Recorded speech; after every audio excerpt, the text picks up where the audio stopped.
Finalizó una jornada conmemorativos por los 2 años del atentado terrorista perpetrado por Hamás. Mientras tanto, el ministro israelí Benjamín Netanyahu aseguró que son horas cruciales y decisivas. En Egipto hubo una reunión de diálogos entre las partes afectadas en la guerra. En minutos, los detalles desde Israel.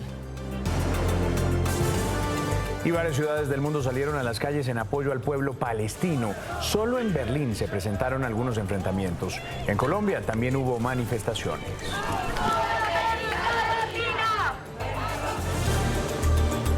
Esta noche el alcalde Carlos Fernando Galán les responde a quienes lo critican por el manejo que le ha dado a las protestas de los últimos días en Bogotá. ¿Qué dice? Esperen minutos la entrevista. Se enreda el caso por las presuntas irregularidades en la campaña Petro Presidente. La Corte Suprema pidió investigar a Ricardo Roa, presidente de Ecopetrol, y a Guillermo Alfonso Jaramillo, ministro de Salud, quienes ejercieron como gerentes en las campañas a presidencia y senado de Gustavo Petro.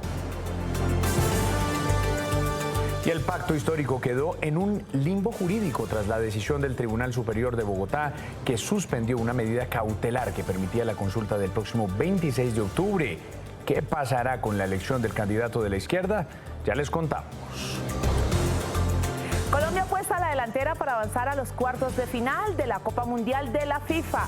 Sudáfrica llegará fuerte luego de 2 triunfos en los 2 últimos partidos. Mañana transmite Fútbol RCN a partir de las 2 de la tarde.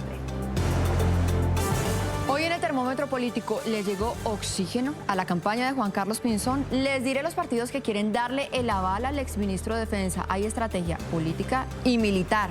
Además, peleas en el pacto histórico por la consulta al Congreso. Nos vemos con esto y más datos al final de la emisión. Después de años de espera, el poder de Guns N' Roses retumbará de nuevo en la capital del país esta noche. Miles de fanáticos están listos para corear los himnos del rock en un concierto que promete nostalgia y mucha energía. Los detalles en Entretenimiento RCN.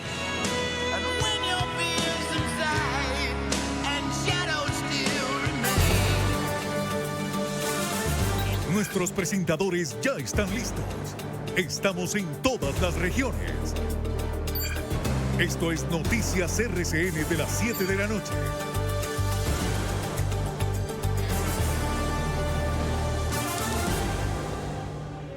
Siete de la noche, 2 minutos. En Israel sigue abierta la herida por la masacre de Hamás, en la que 1.219 personas fueron asesinadas.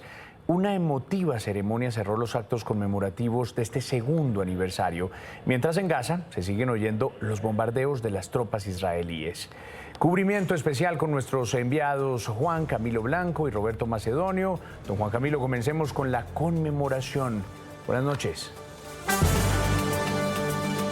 Hola, ¿qué tal? Buenas noches. Hubo diferentes actos de conmemoración y simbólicos. Uno muy temprano aquí en Tel Aviv, en lo que llaman la Plaza de los Secuestrados. Ahí con pancartas, música y otros actos culturales pidieron la liberación de las personas que todavía están en cautiverio por el grupo terrorista de Hamás. También se recordó a aquellas personas que fallecieron. Más tarde, ya al finalizar la noche, se hizo un gran evento. Al menos 30.000 personas participaron de este encuentro. Hubo música y pantalla gigantes. Así también se recordaron en otros lugares, no solo en Tel Aviv, por ejemplo en los kibbutz, que también se vieron muy afectados. El cielo israelí fue testigo del homenaje a las víctimas del ataque del 7 de octubre de 2023. La conmemoración fue llevada a cabo en Tel Aviv con luces y un escenario en donde fueron expuestas las fotografías de quienes hoy sus familiares recuerdan con nostalgia y de aquellos que lograron sobrevivir para contar su historia. Esta ceremonia, construida por las familias, para las familias, es la ceremonia del pueblo de Israel. Creo que en esta ceremonia nos hacemos eco de lo que nos ocurrió ese día y de lo que es la crueldad. Más temprano, en el lugar donde fue realizado el Festival Nova, hubo un minuto de silencio y recordaron con dolor a quienes les fue arrebatada su vida. Nada más importa, nada más puede estar completo porque ella es mi corazón y me lo arrebataron. El primer ministro Benjamín Netanyahu recordó la barbarie de hace 2 años y envió un mensaje de solidaridad. Hace 2 años el grupo terrorista Hamas entró a Israel y asesinó al menos 1.219 personas, la mayoría de ellas en kibutz, estos centros agrícolas, y otro tanto en el Festival de Música Electrónica Supernova. Ahí pues aprovecharon este encuentro. En Noticias RCN les hemos hecho un recuento de lo que sucedió ese día.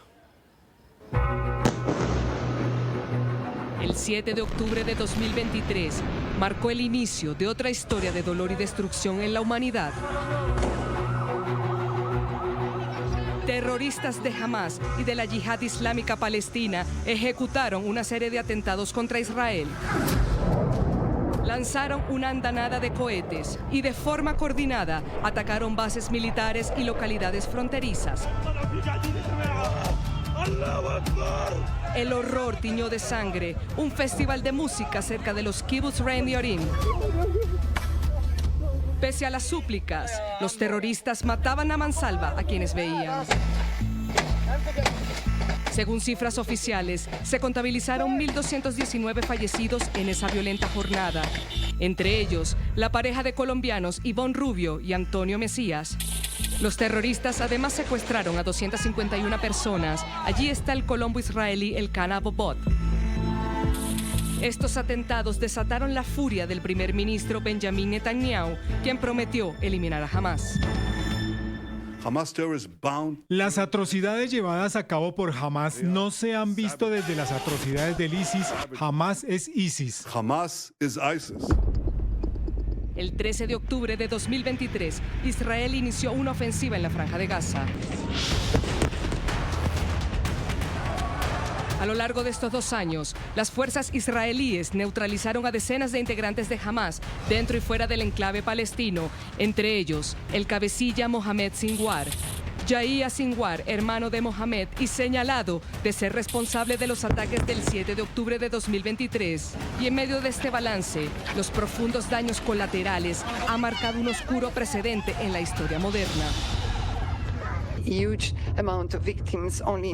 Una enorme cantidad de víctimas solo en los últimos 2 años y el nivel de sufrimiento humanitario es inimaginable. Miles de muertos palestinos, mujeres, niños, médicos, periodistas, trabajadores humanitarios y voluntarios. Ni siquiera los animales se han salvado de la muerte. Decenas de defunciones por extrema desnutrición traducida a una hambruna masiva. Gaza está llena de escombros, de cadáveres. La hambruna es una catástrofe actual. Más de 1 millón de desplazados. Nadie pregunta por la gente de Gaza. ¿Cómo se desplazan de un lugar a otro? Y se agravó la situación en agosto de 2025, luego de que Netanyahu anunciara la ocupación total tras ver video de 2 de los rehenes en poder de Hamas.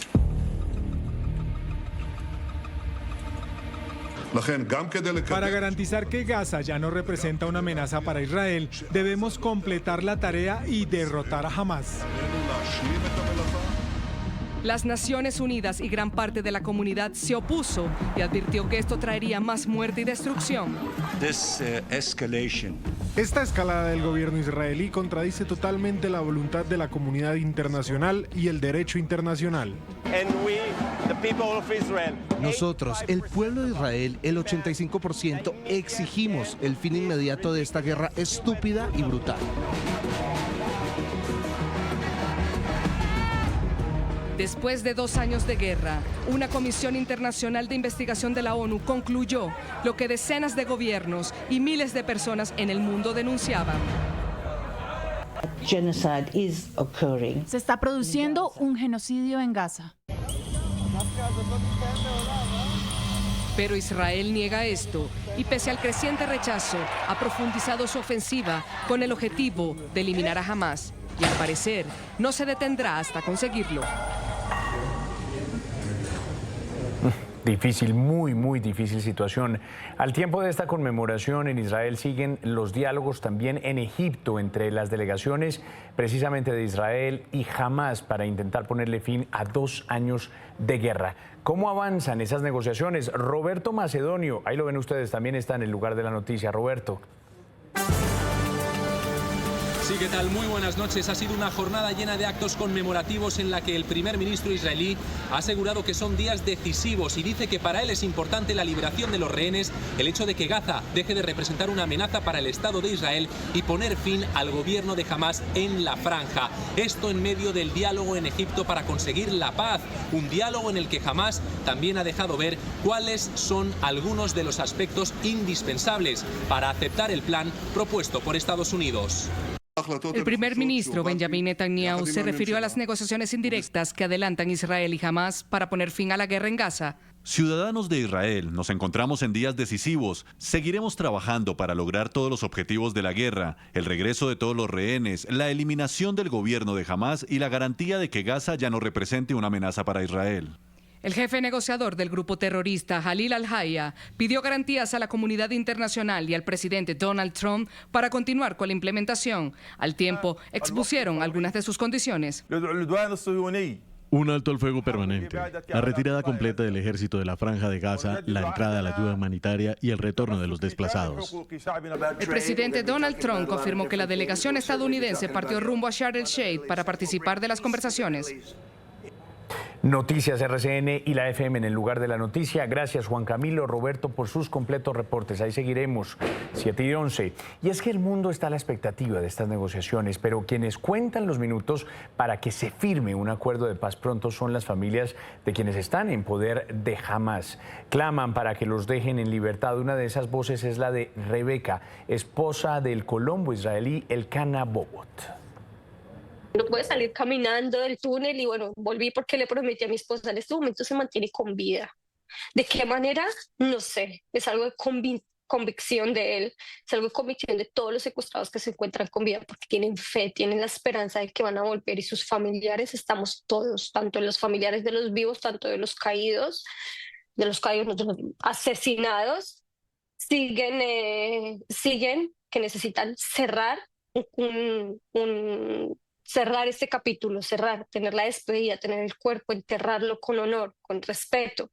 Tenemos esperanza cautelosa, porque ya muchas veces nos desilusionamos, pero sí tenemos la esperanza de que esta vez sea así, de que esta vez lleguemos realmente a ese acuerdo. Bien, y desde Gaza, el coordinador de Médicos Sin Fronteras habló con nuestra jefe de misión, Joana Maya, en A lo que vinimos. Dijo que a pesar de las negociaciones, se siguen oyendo los ataques aéreos israelíes. ¿Cómo está la situación en la Franja de Gaza? Lo decíamos, en medio de estas conversaciones que iniciaron ayer oficialmente. Bueno, pues en este momento habría que decir por nuestra parte tres cosas. Que en Gaza ciudad apenas se ha notado el anuncio de que las fuerzas israelíes iban a estar en modo defensivo, porque sigue habiendo numerosos ataques aéreos, incluyendo uno cercano al hospital Al-Helu, que es el hospital que apoyamos nosotros, mientras que en la parte sur de la franja sí se nota un poquito menos de actividad y ha habido menos bombardeos durante la noche y la mañana de hoy. Bien, y varias ciudades del mundo salieron a las calles en apoyo al pueblo palestino. En Sydney, Yakarta, Brasilia, Santiago de Chile, entre otros lugares, hubo movilizaciones. En Berlín reportaron disturbios, pues la manifestación fue prohibida poco antes de su inicio por el riesgo de una convocatoria violenta.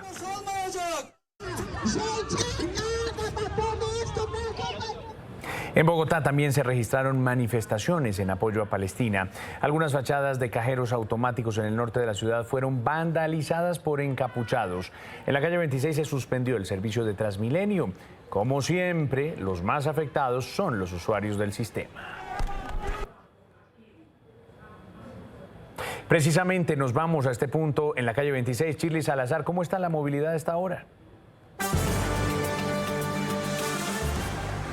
José Manuel, queremos contarle que más o menos a las 3 de la tarde inició la concentración de manifestantes pro-Palestina sobre la calle 26 al frente de la Embajada de Estados Unidos. Esto impidió y afectó la movilidad, como usted lo decía, para cerca de 190.000 usuarios de Transmilenio, porque pues la entidad tuvo que suspender varios servicios en la troncal de la calle 26, mientras los manifestantes avanzaban por este importante corredor vial hacia el centro de la ciudad. A esta hora la buena noticia es que la movilidad ya fluye con total normalidad. Se habilitó el paso en ambos sentidos para los carros particulares y también para el sistema de Transmilenio.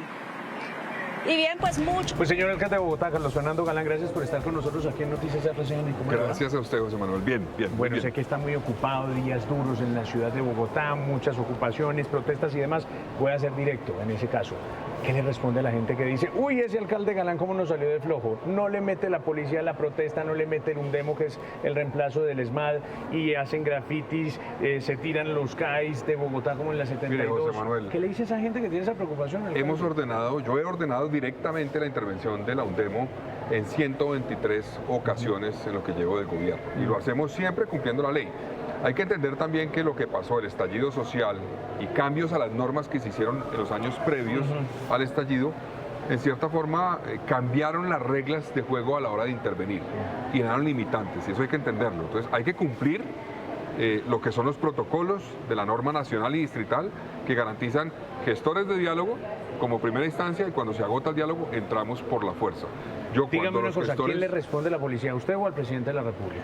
Digamos, la policía por constitución tiene que responderle al alcalde. Sí. Solamente cuando hay una instrucción contraria a la que da el alcalde de parte del gobierno nacional, se cambia. Pero yo, siempre que vea que hay violencia, que hay destrucción, que hay riesgo a la integridad de personas, ordenaré, como lo he hecho hasta ahora, la intervención de la Undemo, y eso lo haremos además en el marco de la ley, es decir, protegiendo a los policías también, porque hay que garantizar a los policías. Los destrozos de ventanas, la intimidación a la gente son formas de violencia también. Mire, los grafitis tienen una discusión particular, porque la ley 1801 establece en un artículo que por sí solo un grafiti no amerita la utilización de la fuerza, es un comparendo, el grafiti. Ahora, si hay una acción de vandalismo mayor que puede llevar a destrucción, etcétera, sí amerita la intervención de la policía, que es lo que y así lo haremos. En Bogotá, y por eso la preocupación de la gente. Hay puntos donde la gente ve que hacen un grafiti, ahí tenemos que entrar con comparendo según dice la norma. Si ya entran con destrucción y con violencia, tiene que entrar la policía por la fuerza a controlar eso. Es lo que hemos ordenado, lo ordenamos la semana pasada, hoy ya ordenamos una intervención de parte de la fuerza pública y lo seguiremos haciendo las veces que sea necesario, pero también hay que proteger a la policía porque hay quienes quieren que la policía dé un paso en falso. Mire, usted le preguntó, me acuerdo la semana pasada al presidente de la República si estaba de acuerdo o no con los actos vandálicos, ¿ya le contestó? Sería fundamental que el presidente sea claro en decir si respalda eso o no, porque es el jefe de la fuerza pública a nivel nacional. Entonces tiene que ser claro y tiene que rechazar para que quienes van a las protestas sepan que ese gobierno está de acuerdo o no está de acuerdo. Yo creo que no está de acuerdo, pero esperamos que él sea claro al decirlo, porque hasta ahora ha habido como posiciones ambiguas frente a esos temas. Antes dicen, por favor, que sea pacífica, y después si entra la fuerza pública, no les gusta que entre la fuerza pública. Entonces tienen que ser claros y definir de qué lado están. Vea, para cerrar este tema, dice el ex vicepresidente Germán Vargas Lleras en su columna del domingo en el periódico El Tiempo, que poco menos estamos ante Ciudad Gótica y que a usted le está quedando grande Bogotá. ¿Qué le responde? Pues mire, él se refirió a las protestas de la semana pasada, donde hubo unos grafitis en algunas zonas, donde en la 72 entró la policía, entró después de que se cumplieron los protocolos de los gestores de diálogo, que dijeron se agotó el diálogo. Entonces él tal vez quisiera que se interviniera antes, pero yo creo que él conoce muy bien el marco normativo, pocos lo conocen como él, y él sabe las limitantes que hay hoy, las conoció cuando por ejemplo él tuvo que enfrentar manifestaciones por temas de reformas que rechazaron los estudiantes, por ejemplo, hace más de 15 años cuando era ministro. Y hubo una cantidad de protestas con disturbios, con grafitis, con destrucción también en Bogotá. Entonces, vale la pena que él eche un poquito para atrás y recuerde cuando era ministro cómo tuvo que enfrentar esas situaciones y buscó también a través del diálogo, en algunos casos, desescalar las situaciones para que no hubiera vidas que lamentar. Dice el presidente Petro también que hoy, como nunca, hay más homicidios en la ciudad de Bogotá y que es la ciudad con más homicidios del país. No es cierto, no es cierto. Primero, el presidente tiene que entender que la comparación se hace por tasa de homicidios. Uno no puede comparar una ciudad como Bogotá de 8 millones de habitantes, donde entran 1,5 millones de habitantes al día, con una ciudad de 500.000 habitantes. O sea, esa comparación de números absolutos es un error porque no es comparable por el tamaño que tiene la ciudad. Es por tasa. Por tasa, Bogotá tiene una de las más bajas de Colombia. Aún con el aumento que tuvimos el año pasado, que ya estamos conteniendo, sigue siendo una de las tasas más bajas de Colombia. Entonces el presidente se equivoca por un lado y por el otro. Por un lado, porque la tasa es lo que es comparable, él no puede hablar de cifras generales. Y por el otro lado, si quiere comparar volúmenes, pues el gobierno de él fue más violento. Mire, le cambio de ángulo. En unos minuticos comienza el concierto de Guns N' Roses y me me dicen que hasta Slash le tocó irse a cine anoche porque es que usted no les daba permiso y estaban todos esperando a ver qué hacían. ¿Qué hacer para evitar, Carlos Fernando Galán, que los espectadores, que los empresarios estén en ese limbo, digamos, de saber si pueden hacer conciertos o no en la ciudad de Bogotá? Lo que yo quiero proponer es al sector de los espectáculos, que es un sector que ha crecido, que queremos que siga creciendo, que ha traído turismo, ingresos, empleos para Bogotá, ha convertido a Bogotá en una ciudad que es ya un referente internacional, es que cumplamos reglas y nos pongamos de acuerdo, primero, en presentar los documentos a tiempo y completos, y que cada uno asuma su responsabilidad. Cuando nosotros vemos que se cumplen todas las condiciones para poder realizar un evento, lo vamos a autorizar. No es ganas de fregar, como decían algunos, no es burocracia que usted le mete a la vaina y al proceso. Cuando usted habla de riesgos, por ejemplo, en un evento, no es que esté pidiendo documentos, y yo lo dije en algún momento, la cédula ampliada al 150%, no. Está pidiendo documentos que soporten, por ejemplo, que una estructura cumple los requisitos para que quien se va a montar ahí, es la seguridad de la gente al final, no va a tener ningún problema. Pues, alcalde, muchas gracias. Seguridad es lo que todos estamos pidiendo. Es prioridad para nosotros, necesitamos más policías, sin lugar a dudas, y lo vamos a hacer. Muchas gracias. Chao. Gracias.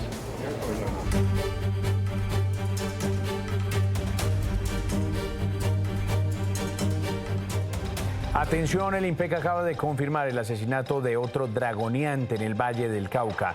El atentado ocurrió en Cali. La víctima fue identificada como Jimmy Flores, quien falleció en el lugar del ataque. Es el tercer funcionario asesinado en la última semana. 7:38, segunda entrega de nuestro especial Morir antes de nacer. El mercado clandestino de abortos del que Stephanie Bates nos mostró uno de los ángulos más estremecedores tiene en Médicos y Abogados la contraparte a una situación que indigna y que pasa ante los ojos de todos. No es moralismo, es un delito lo que se está cometiendo. Vean por qué.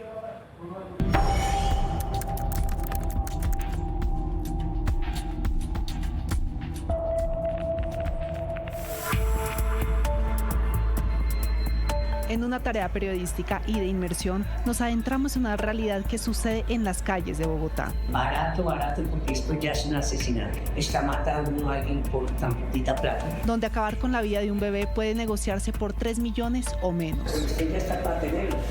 Por el 2.500. Mínimo, por el 1.300.000. Lo que hemos visto desafía toda lógica y principio médico. Pero, ¿qué dice la ciencia ante este horror? ¿Cómo define la medicina real lo que ocurre en estos oscuros consultorios? Buscamos respuestas directas de un profesional que conoce la verdadera dimensión de la vida y la muerte. 7 meses de gestación. ¿Es posible hacer un aborto a esa época de gestación o no? Bueno, digamos que por definición, hablamos de que un aborto, que es la interrupción espontánea o inducida del embarazo antes de la viabilidad fetal, está descrita hasta la semana 20 de gestación. Algunos lo extienden hasta la semana 22. 7 meses de gestación equivalen a 31 semanas de embarazo. 7 meses, podemos decir, doctora, ¿es este tamaño? Yo te diría más como este. Es básicamente un bebé que ya puede nacer inclusive vivo y con ayuda médica puede sobrevivir. Correcto. La doctora explica en el video que el bebé nace, respira, pero lo dejan morir. Hablemos un poco de eso.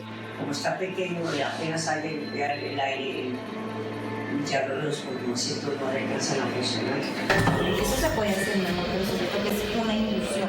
Esto realmente sería una omisión del actuar médico. Ya es un recién nacido, ya no es, dice que ya estamos hablando de un recién nacido, es un paciente que, digamos que inútero requiere el mismo manejo que exútero. O sea, aquí requeriría toda su atención. Estamos hablando de 3,5 millones, que es lo que esta señora está cobrando. ¿Eso es ético? Claramente no. La dignidad humana inicia desde el primer momento de la existencia de la vida, es decir, desde la concepción. No, o sea, aquí están primando otras cosas, están primando intereses económicos y los derechos de pocos por encima de estos bebés que no tienen voz para defender su derecho a la vida inherente.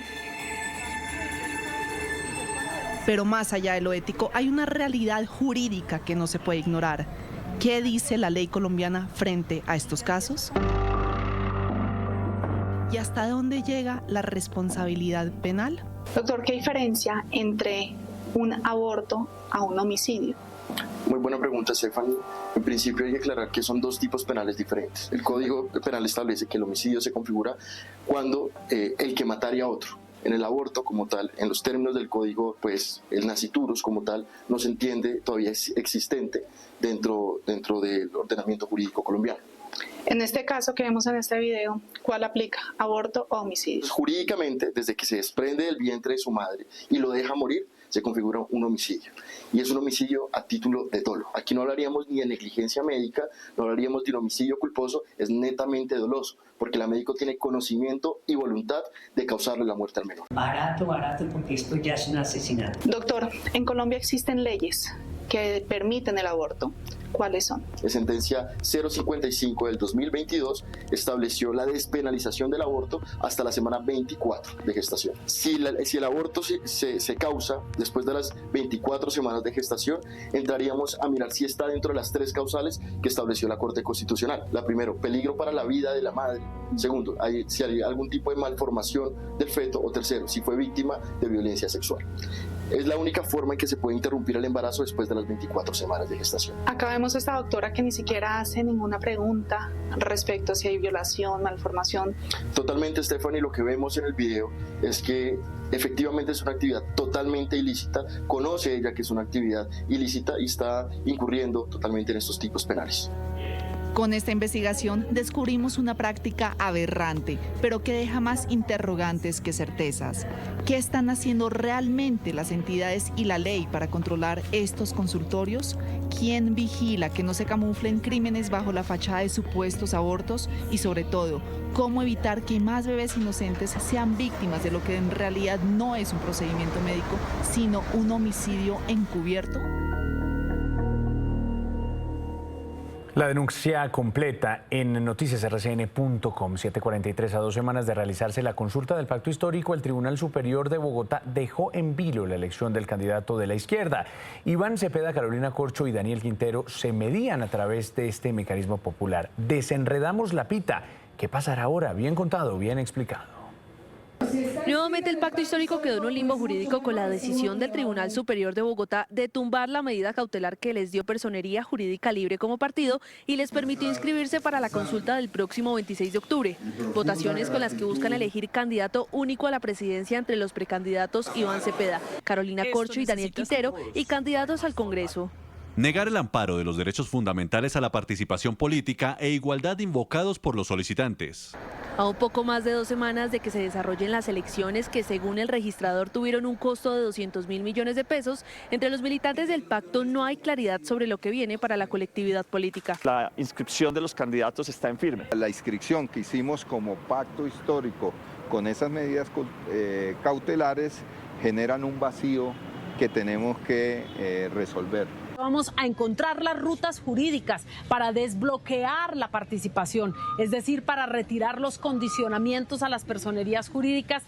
Para analizar todos los escenarios, el presidente Gustavo Petro citó a una reunión en la Casa de Nariño al Comité Político del Pacto para analizar todos los escenarios. La resolución del Consejo Nacional Electoral, además de limitar la personería jurídica del pacto, también excluyó a otros partidos de izquierda.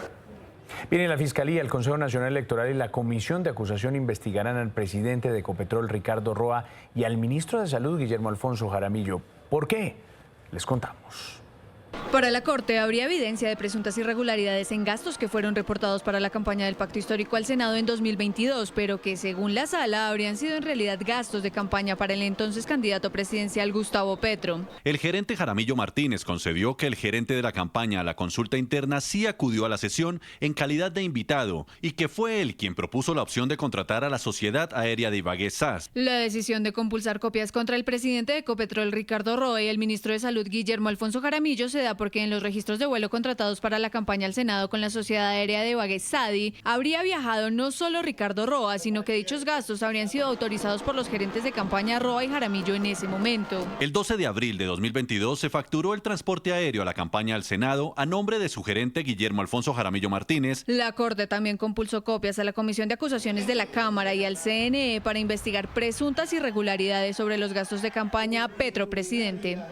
7:46, muchas noticias judiciales que comprometen a funcionarios del gobierno Petro. Miren, la Procuraduría abrió investigación disciplinaria contra el ministro de Justicia, Eduardo Montealegre, por presunta participación en política durante una entrevista con la revista Semana, en las que descalificó la campaña a la presidencia del candidato Abelardo de la Espriella. Y también se pronunció sobre la campaña del expresidente Álvaro Uribe al Senado de la República. A la Fiscalía llegó una denuncia contra el ministro de Defensa Pedro Sánchez y el exministro Iván Velázquez por presuntas irregularidades en el contrato para el mantenimiento de los helicópteros MI-17. La red de veedurías pide que se investiguen por varios delitos, entre ellos contratos sin cumplimientos legales, concierto para delinquir y tráfico de influencias. Oigan, me preocupa el mapa de riesgo electoral en Colombia. Según la Defensoría del Pueblo, 425 municipios están en alerta por afectación. Sin embargo, el registrador nacional, Hernán Penagos, fue claro en decir que sí o sí habrá elecciones el próximo año. Que exista riesgo electoral en algunos municipios de Colombia, en nada implica que se puedan suspender o aplazar las elecciones de nuestro país. Es decir, esos riesgos son acciones para mejorar las condiciones de los lugares, pero en modo alguno significa que puedan dar lugar a aplazar o suspender elecciones en Colombia. Una noticia económica hasta ahora: la inflación en Colombia sigue subiendo, así lo reveló hace algunos minutos el DANI. En septiembre el indicador fue de 0,32% y en lo que va de este 2025 ya se ubicó en 4,55%. Lo que más subió de precio, ahí lo ven ustedes, en los primeros 9 meses del año, fue la educación con 7,30%, seguido por alimentos con 6,31%, restaurantes y hoteles con 5,9%. Nosotros nos conectamos hasta ahora con Juan Lozano, director de la FM. Juan. Para que haya verdadera democracia se requiere que el partidor de los candidatos esté en equilibrio, que unos no tengan ventaja sobre otros, que todos compitan con las mismas reglas. Y algo que altera ese equilibrio es si el gobierno se mete a apoyar a un candidato, si el gobierno se mete a hacer política, si los altos funcionarios del gobierno empiezan a opinar o a intervenir en la política. Por eso el procurador les ha recordado la Constitución y les ha dicho, ojo, ojo, no se pueden meter en la política. El ministro Benedetti ha dicho, esa es la instrucción que tenemos y no nos vamos a meter en política los funcionarios públicos. Ojalá lo cumplan. Cuando se mete el Poder Ejecutivo en la política, se rompe el equilibrio democrático.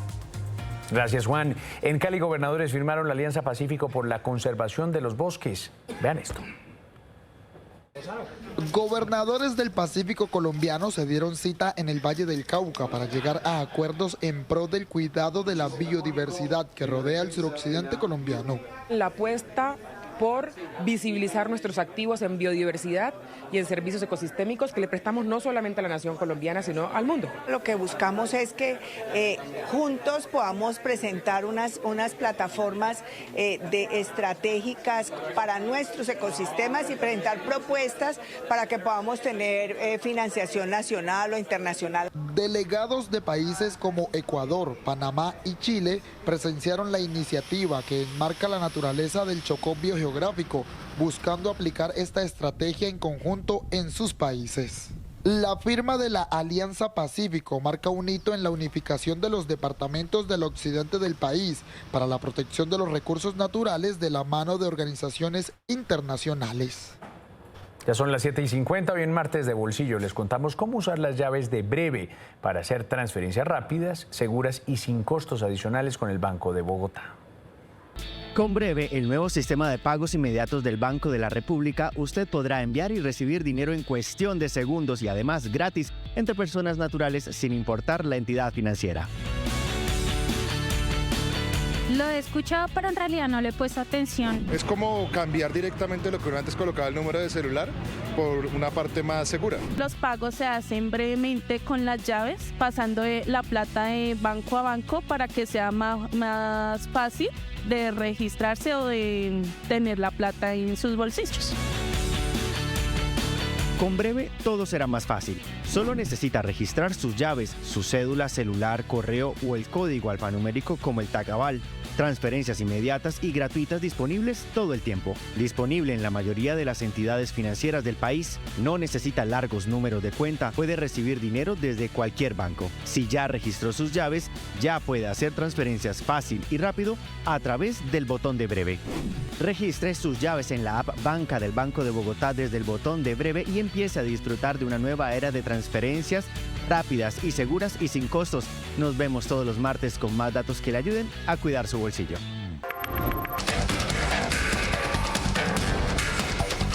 Hola, bienvenidos al termómetro. Le medimos la temperatura al ambiente político y se la regulamos al poder. Hoy le tomamos el pulso a la campaña del exministro de Defensa Juan Carlos Pinzón, quien hace poco más de una semana destapó oficialmente su candidatura. Eso sí, él no va por firmas y aunque ha tenido diálogos con varios partidos, no hay ningún aval confirmado. Pues atentos porque nos llegó un aire o le llegó oxígeno a esa campaña.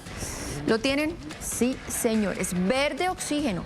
El partido de Ingrid Betancourt. Ya ha habido varios acercamientos con José Obdulio Gaviria, que ustedes saben es uno de los mentores de esa aspiración de por medio. Pero ojo, porque el hecho simbólico de esto no es solo un aval. Acá hay una estrategia y es militar. Nos dicen que se trataría del apoyo de quien fue rescatada en uno de los golpes de inteligencia más grandes en la historia.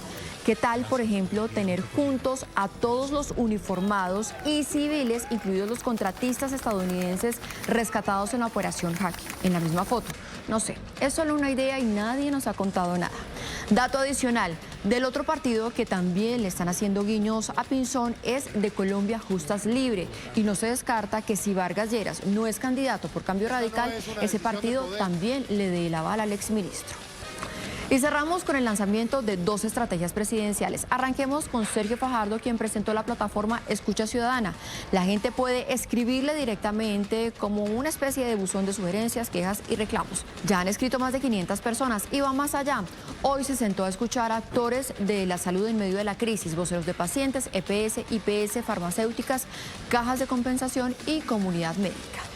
El otro lanzamiento es el de María Fernanda Cabal, quien presenta a 2 meses de la encuesta que definirá el candidato de su partido la nueva imagen. El eslogan que conocimos en primicia es poner en orden la casa, con un mensaje dirigido a temas de seguridad y honor militar.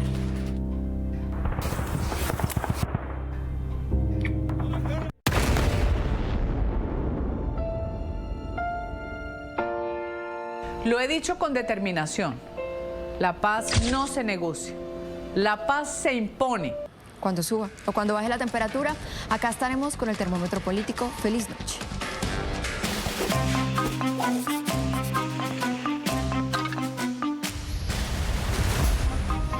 El 7 de octubre de 2023, de manera infame, los terroristas de Hamás encendieron la mecha de una barbarie sin sentido, cuyas secuelas nunca terminarán de lamentar.